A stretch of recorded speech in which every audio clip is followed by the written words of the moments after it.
ఎప్పుడు వెజిటబుల్స్‌తో కర్రీ తిని తిని బోర్ కొడుతూ ఉంటుంది కదండీ! కొంచెం స్పెషల్ కర్రీ ఏమన్నా తినాలనిపించినప్పుడు, లేదా అసలు ఇంట్లో ఏమి కాయగూరలు లేనప్పుడు, లేదా అనుకోకుండా ఎవరైనా గెస్ట్‌లు వచ్చినప్పుడు కొంచెం స్పెషల్‌గా ఏమన్నా చేయాలనుకుంటే, బెస్ట్ కర్రీ ఏంటంటే బూందీ టొమాటో కర్రీ అండి. టేస్ట్ అయితే చాలా బావుంటుంది.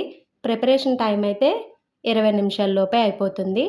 ఇంక లేట్ చేయకుండా ఈ కర్రీ తయారీ విధానం ఎలాగో చూసేద్దాం వచ్చేయండి. హాయ్ అండి. నమస్తే. Welcome to Durga Krishna kitchen. ఈ కర్రీ రైస్‌లోకైనా, పులావ్‌లోకైనా, చపాతీ, దోసె, పరోటాలోకి కూడా చాలా చాలా బావుంటుంది. సాంబార్‌లోకి, రసంలోకైతే చెప్పనవసరం లేదు. స్టవ్ మీద కడాయి పెట్టుకొని హీట్ అయిన తర్వాత దానిలోకి 4-5 స్పూన్స్ వరకు ఆయిల్ యాడ్ చేసుకోవాలి. ఆయిల్ బాగా హీట్ అయిన తర్వాత స్టవ్ సిమ్‌లో పెట్టుకొని దానిలోకి సన్నగా తరిగిన పచ్చిమిర్చి, అలానే కొంచెం కరివేపాకుని యాడ్ చేసుకొని మూత పెట్టుకొని వీటిని బాగా ఫ్రై చేసుకోవాలి. ఆయిల్‌లో ఇలాగా పచ్చిమిర్చి, కరివేపాకు స్టార్టింగ్ ఫ్రై అయితే కర్రీ ఫ్లేవర్ అనేది చాలా బావుంటుంది. పచ్చిమిర్చి, కరివేపాకు కొంచెం వేగిన తర్వాత దానిలోకి సన్నగా కట్ చేసి పెట్టుకున్న ఉల్లిపాయ ముక్కలను కూడా యాడ్ చేసుకోవాలి. అలానే కొద్దిగా ఉప్పు, దానితో పాటే పావు టీ స్పూన్ వరకు పసుపు కూడా యాడ్ చేసుకోవాలి. తరువాత వీటన్నింటిని ఒకసారి మొత్తం బాగా కలుపుకొని, మూత పెట్టుకొని మగ్గించుకోవాలి. ఉల్లిపాయ ముక్కల్లో ఇలా సాల్ట్ యాడ్ చేయడం వల్ల ఏంటంటే, వాటర్ అనేది త్వరగా రిలీజ్ అయ్యి, ఉల్లిపాయ ముక్కలనేది చాలా త్వరగా మగ్గిపోతుందండి. టైం చాలా చాలా సేవ్ అవుతుంది. చెక్ చేసుకున్న ప్రతిసారి మూత పెట్టుకొని మగ్గించుకుంటే, ఉల్లిపాయ ముక్కలనేది చాలా త్వరగా మగ్గిపోతాయి. మీడియం సైజు ఉల్లిపాయలు ఇక్కడ నేను 4 వరకు తీసుకున్నా. ఉల్లిపాయ ముక్కలు ఒక 40% వరకు ఫ్రై అయిన తర్వాత దానిలోకి కట్ చేసి పెట్టుకున్న ములక్కాడ ముక్కలను కూడా యాడ్ చేసుకోవాలి. బూందీలో ఇలా ములక్కాడ యాడ్ చేయడం వల్ల టేస్ట్ అనేది ఇంకా బావుంటుందండి. ములక్కాడ అనేది ఆప్షనల్ మాత్రమే. మా గోదావరి సైడు ఈ కర్రీ అనేది చాలా ఫేమస్ అండి. ఫంక్షన్స్‌లో వడ్డిస్తారండి. జీడిపప్పు, ములక్కాడ, బూందీ కర్రీ అన్నమాట. Super combination. పచ్చి జీడిపప్పు అమ్ముతా ఉంటారు కదండీ! ఆ పప్పన్నమాట. టేస్ట్ అయితే చాలా బావుంటుంది. ఇంకోసారి ఎప్పుడన్నా ఆ కాంబినేషన్‌లో చేసి చూపిస్తాను కర్రీ. ములక్కాడ ముక్కలు వేసిన తర్వాత కూడా స్టవ్ సిమ్‌లో పెట్టుకొని బాగా ఫ్రై చేసుకోవాలి. ఉల్లిపాయ ముక్కలు ఎంతలా ఫ్రై అవ్వాలంటే ఆయిల్ అనేది సెపరేట్ అయిపోవాలన్నమాట. అంతవరకు ఫ్రై అవ్వాలి.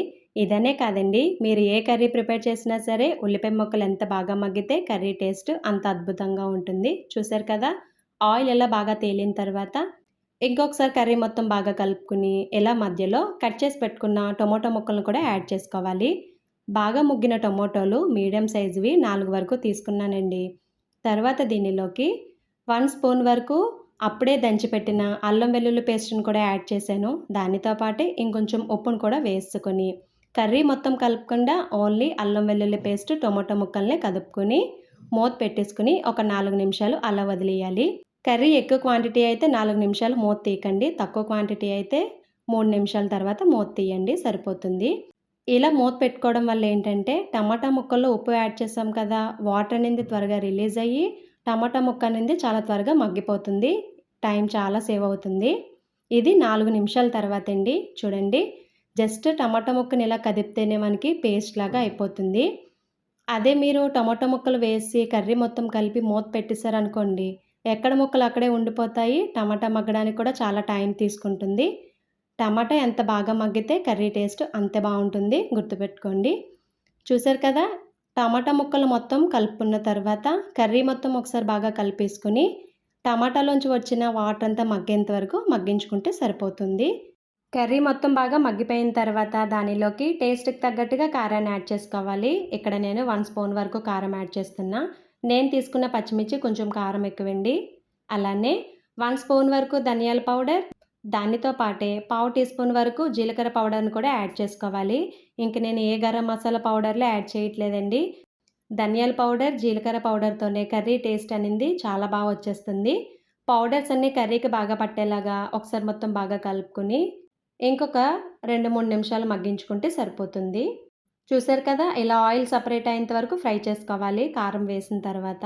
ఒకసారి మొత్తం బాగా కలుపుకొని కర్రీ ములిగేంత వరకు వాటర్‌ని యాడ్ చేసుకోవాలి.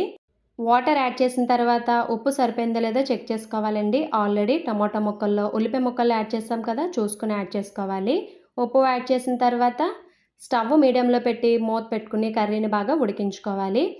కర్రీ ఉడకడం స్టార్ట్ అవుతున్నప్పుడు స్టవ్ లో టు మీడియంకి చేంజ్ చేసుకుంటూ కర్రీని కొంచెం బాగా ఉడికించుకోవాలి. కొంచెం దగ్గర పడిన తర్వాత దానిలోకి బూందీని యాడ్ చేసుకోవాలి. బూందీ ఇక్కడ నేను పావు కేజీ వరకు యాడ్ చేస్తున్నానండి. బూందీ యాడ్ చేసిన తర్వాత స్టవ్ సిమ్లో పెట్టుకుని కర్రీ దగ్గర పడేంత వరకు ఉడికించుకుంటే సరిపోతుంది. మధ్య మధ్యలో చెక్ చేసుకుంటూ ఉండాలి. కాకపోతే కలిపినప్పుడు మాత్రం జాగ్రత్తగా కలపాలి. బూందీ వేసిన 2-3 నిమిషాలకి త్వరగా నానిపోయి పేస్ట్ లాగా అయిపోతుందండి మీరు ఫాస్ట్‌గా కలిపేస్తే. కాబట్టి కొంచెం స్లోగా కింద నుంచి పైకి జాగ్రత్తగా కలుపుకోవాలి. కర్రీ ఇలా దగ్గర పడిన తర్వాత లాస్ట్‌లో కొంచెం కొత్తిమీరని వేసుకొని స్టవ్ ఆఫ్ చేసుకొని ఒక 5 నిమిషాలు పక్కన పెట్టేసుకోవడమే. అంతేనండి, రెడీ అయిపోయింది. ఎంతో టేస్టీగా, ఈజీగా ప్రిపేర్ చేసుకునే బూందీ టొమాటో కర్రీ. ఈ కర్రీ లంచ్ బాక్స్‌లో కూడా ఈజీగా ప్రిపేర్ చేసేయొచ్చండి. పిల్లలైతే ఇష్టంగా తినేస్తారు. మరి మీకు నచ్చిందా ఈ వీడియో? మీకు గనక ఈ వీడియో నచ్చినట్లయితే తప్పకుండా ఒక లైక్ ఇచ్చేయండి. మీరు లైక్ చేయడం వల్ల ఈ వీడియో అనేది మరికొంతమందికి రికమెండ్ అయ్యే ఛాన్స్ ఉంటుంది. అలానే ఛానల్‌ని సబ్స్క్రైబ్ చేసుకుని పక్కనే ఉన్న బెల్ ఐకాన్‌ని గనక క్లిక్ చేసినట్లయితే నా వీడియోస్‌ని మీరు రెగ్యులర్‌గా ఫాలో అవ్వచ్చు.